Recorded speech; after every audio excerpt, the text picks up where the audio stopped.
Ladies and gentlemen, welcome to the first episode of your bonus content for the Nashville Tour Stop podcast. Thank you so much for subscribing on Patreon. I'm delighted to get to be here with you. So before we get into the topic of the day, I do just want to say that these podcasts, the bonus episodes, at least for these first few that we're going to be doing, are just going to be me. So you're going to get to hear me talk a little bit more than you otherwise would. We will be having full bonus episodes with other guests, some themed episodes with maybe Sean Livingston will come back and we'll do our favorite music videos of the 90s and I'll get hammered again. And who knows, maybe we'll just put out one of those episodes again without having to edit it so much because I got so hammered that I almost didn't release it. So I'm just so happy that you guys are here. Thank you for being part of the Nashville Tour Stop podcast journey so far. I'm just so fucking thrilled that you guys are part of it because it's so damn hard getting a podcast off the ground, and you have really proved, like, I have done so much music releasing in my career in Nashville and before, but like the fact that you guys are listening to this, it means so much to me. Like, I can't even put to words. It's ineffable, really, because I've released music and it's never really performed well, and I don't know why, but what I can say is I'm not a music releasing pro, but what I am a pro at is doing shows, booking, all things like that. That's what I can offer my expertise on. That's what I've made a career on here in Nashville. That's what I've made a living on for many years here now. So I'm happy that I'm going to actually get to share some expertise with you here. If you have questions about things I talk about in these episodes, feel free to write in. Our helpline is info@nashvilletourstop.com. You can send in questions that you might have about the things I say. If you have comments or things that didn't work for you or things that did work for you, I want to hear about that. I'll read your stuff on the air. We can kind of do a discourse about maybe like what's going on. So that's just kind of a fun little thing that we're going to get to do on these bonus episodes. They're not going to be full hours, so they're going to be a little bit more digestible. You'll be able to listen to them a little faster. And there's going to be a little bit more focus in these. We're not going to ramble quite as much, even though I say that as I've already been rambling here for a couple of minutes. But thank you so much for being part of it. I can't say that enough. I'm just delighted. So without further ado, our first topic of these pro tips episodes as part of our Patreon subscribers is going to be how to write a good booking email. And on today's short stop, I'm going to give you a few tips on how to write what I would consider a good booking email inquiry, because I've received so many bad versions of this very email, and I've sent so many bad versions of this email. I've learned the hard way what works and what doesn't. So let's just dive right into it. Now, I know your first initial impulse is going to be to want to include as much information and be as detailed as possible, but what you really might not realize is that you can actually send too much information.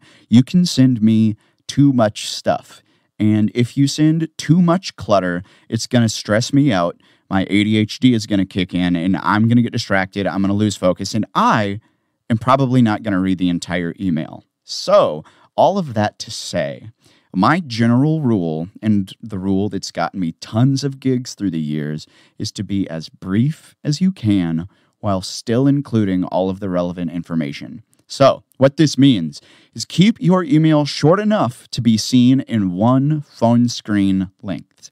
And that's a slightly ambiguous kind of a length, but you can get the idea. If you have an iPhone or an Android, you get the gist of how big a screen is.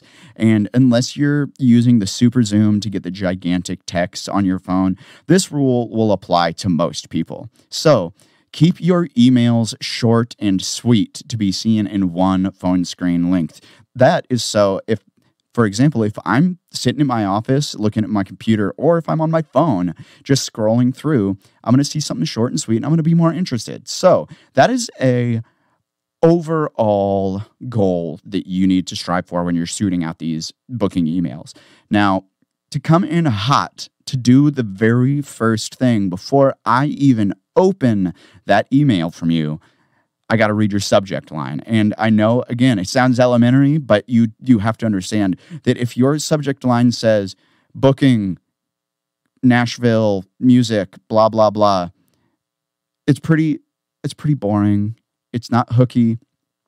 It provides me no real information. So every booking email that I've sent out and gotten booked on is pretty close to this. Now, of course, sub in your city, your name, and the dates, but the rule still applies. So come in saying something like this, all caps, booking, : then go back to normal lowercase letters. Nashville artist Aaron Schilb for August 11th and 12th, 2022. So, like I said, use your name, use your city, use the correct dates. But this way, even from the subject line, I, or whoever the booking person is, knows exactly who you are, where you're from, what you want, and when you want it. And I know, again, it sounds elementary, but you would honestly be surprised how many hundreds of emails I've gotten where I don't know what guitar player means, like a guitar player available. Let's say that. I've gotten that as a subject line. I'm like, cool, guitar player available. Are you in a band? Are you looking to join a band? Are you looking to play solo acoustic music? I don't know. I don't really want to look beyond that. I don't care. I want to do what makes my job easy. So here are the 6 basic attributes that you can use to make my job easy. So number 1, the introduction, your name, what you do, and where you're from. It's basically a restatement of that subject line. So I'm going to see it in that subject line, and then I'm going to immediately read the same thing in that first line. That doesn't mean that it has to go on very much farther than that. But introduce yourself, say your name, what you do, and where you're from. That's point number 1. Moving on. Point number 2. Say what kind of music you do and what kind of sets you are able to play and or looking to play. For example, I want to know, like, are you a solo artist? Are you a band? Are you looking for cover gigs? Like, you need to be able to put yourself in the right position to play the right rooms. And that's an entirely other episode that we're going to do.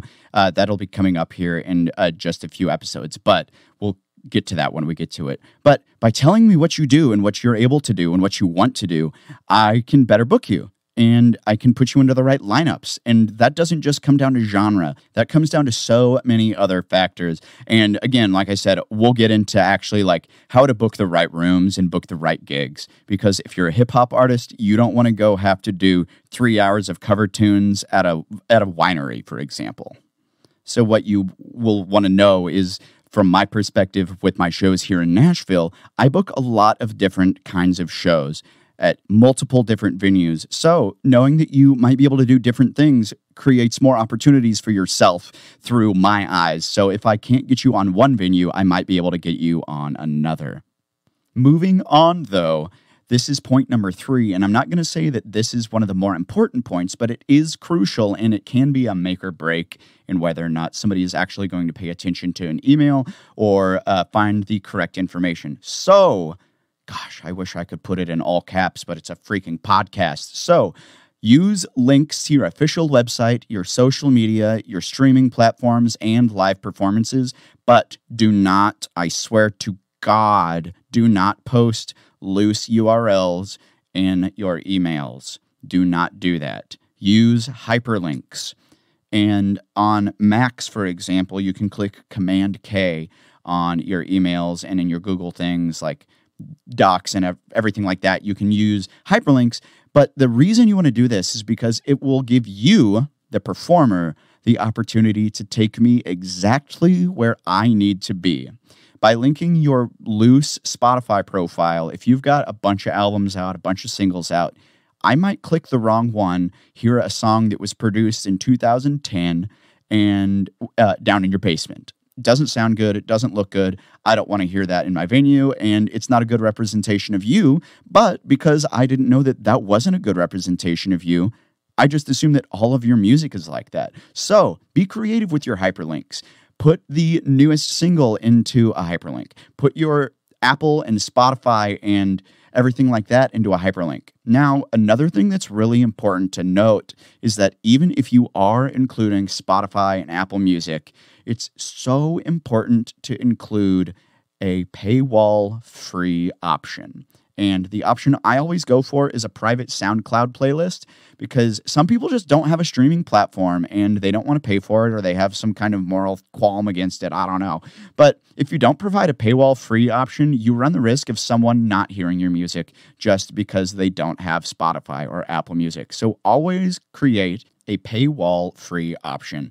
Now, I specifically like SoundCloud because I just enjoy the platform a little bit more, and I like the fact that you can put it onto a private playlist so that you can send the hyperlink with it, and you can create a certain kind of a show lineup, for example, that if they're just going to leave it playing on their computer, you might actually get them catching more than one thing. Whereas if Spotify is linked, it's going to play your top 5 songs. And what I've seen happen multiple times is that people will have those like artist profiles linked, but what they don't realize is that there's other people using the exact same artist name, and it can bleed your catalogs together.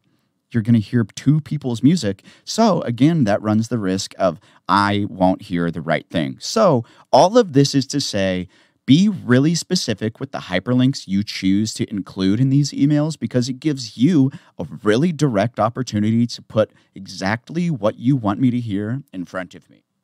Okay, so moving on from there, point number 4, the dates you are looking to book.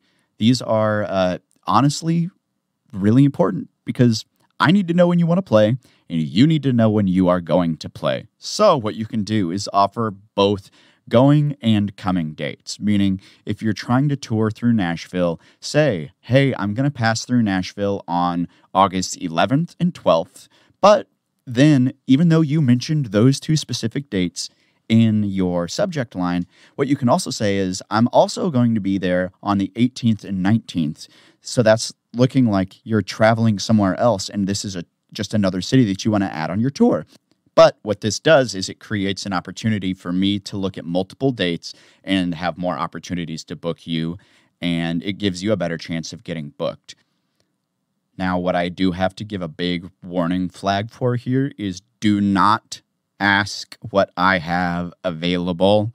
I swear to God, do not ask what I have available. I don't want to do 6 back and forth emails trying to find you a gig only to come to the conclusion that neither of us have any availability that lines up. So do not ask what's available. By specifically requesting specific dates, you create an easy job for me. I like you better. I want to work with you because you've made my life easy. And if I don't have openings on your specific dates, and I say, hey, I don't have openings on your specific dates, don't get mad. It's not me trying to give you the stiff arm on booking. It's probably because I literally do not have openings on those dates. You can always try again. You can always follow up, but do not, I swear to God, do not send the, oh, well, fuck you because I'm trying to schedule this tour and it's going to be awesome email.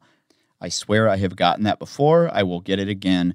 But it's from people who are just upset that they can't get a gig. And it's not because I'm really trying to do something bad. I just don't have the availability.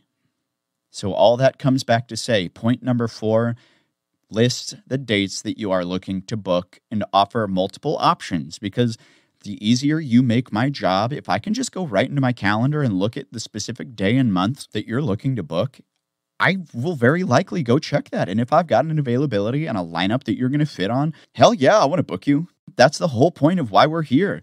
I'm here to book you and you're there to play. So from there, we've got to move on to point number 5, the option to follow up and thank them for reading the email. Again, I know it sounds elementary, but you would always be surprised how many people don't say something like that. Thanks for reading my email. It's just a general common courtesy that is more often than not gone completely left out. And that's really all there is to that one. So point number 6, the final one, and again, sounds elementary, but you'd be surprised. Include your name as a signature at the bottom of your email. Gosh, remind me who you are one more time, and right underneath your name, put your website hyperlinked one final time, just in case I want to click that because my mouse is there. So I know all of it sounds elementary, but everyone listening, I really do want you to realize that sometimes the difference between getting booked and not getting booked is quite simply how simple this email is. And I know that we've gone over this for about 15 minutes now, But this basic email with these 6 attributes that you need to include shouldn't take me more than 60 seconds to look at. So what we're going to do here is go over these one more time, and that is going to start all the way back with your subject line.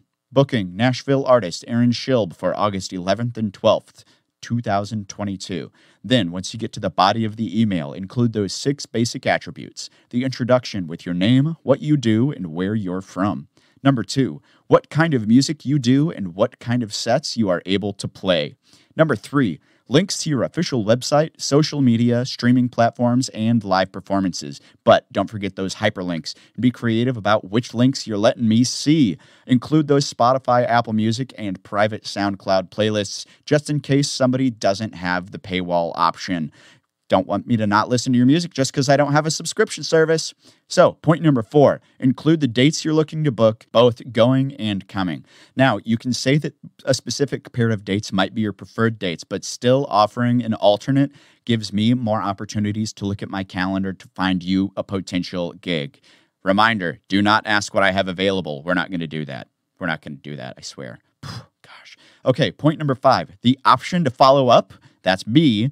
You want to say, hey, if you need any more information, let me know. And then thank me for reading the email. And then finally, sign your name at the bottom of the email with that website hyperlinked one last time. So I swear, this email has worked for me tons of times. I have booked so many gigs with this very email. I respond to more inquiries with people following this similar kind of a format. Now, there is one kind of like candy bag alternate I do want to include that a lot of people are still really privy to receiving, and that is the elusive press kit. A lot of people will include that as a PDF attachment, and that's fine. There's a lot of people who still like to read the bio. They like to do that. But I can say, do not send me a full bio in your email. If I want to look at it, hyperlink that as part of your website. Do that. But what I can leave you with, one final thing, is I swear to God, do not send me raw WAV files as an attachment. I'm not going to download that on my computer. The best way to get me to listen is to make it easy. And sending me WAV file attachments, my internet might be slow, I might be listening on my phone, might have a bad service connection someday. You make it more difficult for me to hear your music. Just don't do it. Just don't do it. The really, really simple thing that you can really kind of come back to is the easier you make this booking email to navigate, the more likely I am to navigate it. So all of that to say, make it really, really easy for me to book you, and I'm going to book you. That's the long and short of it here. Now, I know that there's lots of other different techniques people have used to get booked over the years. So if you're listening to this and you've had success doing something else, let me know. Write into info@nashvilletourstop.com. Let me know what has worked for you and let me know what has not worked for you. So that is the end of our first little bonus episode here for our, what we're going to just start calling short stops right here on the Patreon exclusive bonus episodes. Thank you for listening to this first episode. We're going to keep putting these out for you guys. Thank you so much for supporting the Nashville Tour Stop podcast here on Patreon. We're going to have more stuff like this. And like I said, we want to know what you're thinking. If you want to hear me cover something, if you've got an idea for an episode, write in. info@nashvilletourstop.com is going to go right to my inbox. I'm going to read that email. I want to hear from you. So please, until you write to me, do remember that all roads lead right back here to the Nashville Tour Stop.